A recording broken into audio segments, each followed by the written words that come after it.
Hey folks, Teddy Feinberg here. This is the last Teddy and Brook show of the year. Again, no Brook, but obviously Teddy here. This is our last one of the 2013-14 academic year. We will get back at it at the start of football season or start of August with all the fall camps opening. But let's get the ball rolling and let's start talking about some really disappointing news coming out of Aggie baseball this past week. Specifically, Coach Rocky Ward being let go from the program. Coach Ward was with Aggie baseball for 18 years. First of all, let's get out of the way. We understand sports. We understand coaches come and go. That's not a revelation whatsoever. Again, Coach Ward was there a long time. He had a record that was 3 games under 500. He had some very good years there. The last couple years weren't that great. I think it's obviously disappointing, more specifically, the way it ended. There's obviously been stories coming out of late, including in the Sun News, about a pitching coach, Mike Evans, making accusations against the program of player misconduct on the road, coaching misconduct on the road, allegedly I stress the word allegedly, drug and alcohol use being involved. Coach Evans was let go mid-season. It's a tough way to go out. Speaking specifically about Coach Ward, I can honestly say I dealt with him a lot, and including his father, Gary. I have nothing but respect for the family.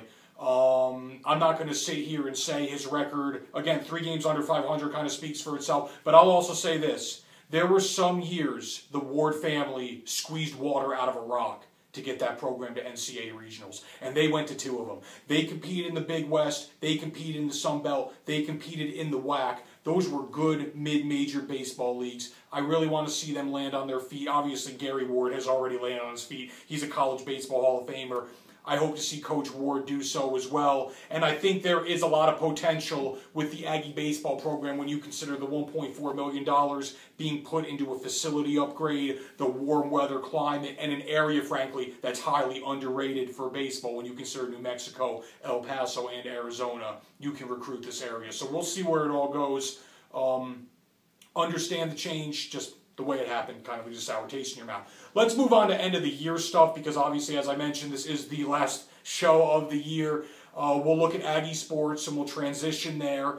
Overall, I wouldn't classify it a highly successful year. Obviously, they played in the WAC, which really was not a good league. Going into the year, I expected, I'll say 3 programs to be NCAA tournament teams. Volleyball, men's basketball, and softball. Volleyball did exactly what I pictured them doing. Mike Jordan and his student athletes, per usual, did what they do. They won out. They won the conference regular season championship. They won the conference tournament championship. They were back in the NCAAs. Men's basketball was a mixed bag throughout the regular season. They played well against rivals. They beat UTEP twice. They split with UNM. And they split with UNM, right, Lucas? Yeah. Sorry, guys, just double checking. And then on top of that, throughout the league in WAC play, they had a productive record. They did lose at Chicago State. They lost at UMKC. So that was somewhat disappointing. They stepped it up. They won the WAC tournament title. They did not win the regular season, won the WAC tournament title, and they really battled San Diego State, so they really ended things on a high note. Aggie softball disappointed in the WAC tournament when they fell short. Other programs, baseball did not succeed. Soccer did not succeed. Men's golf, women's golf, both won championships. Tennis played for tournament championships. But I just think when you're in a league like the WAC, you need to accelerate. You need to win a handful of championships. You need to win the WAC Commissioner's Cup. Those things did not happen. Obviously, football was very overscheduled as an independent.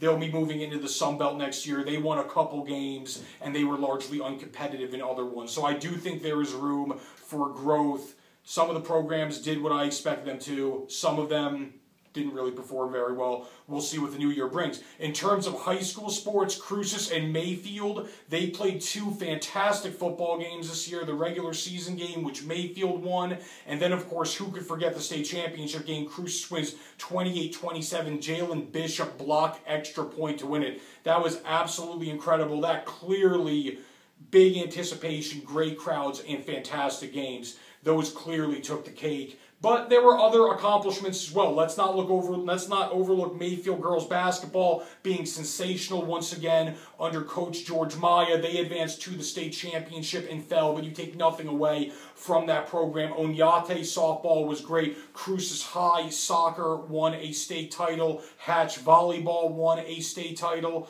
So there were some positives to take away. I certainly don't want to leave anybody out. And I thought that Centennial overall took steps forward. They were very competitive in their sports. They made state championship runs in some of them. Football was much improved as a second-year program. So once again, high school sports were good here. And overall, it was a great year to cover, as always. Really enjoyed the Las Cruces sports community. And thanks for watching this program every single week. We might come back at you occasionally this summer if a big issue arises. But until next time, have a great year, or summer, or spring. See ya.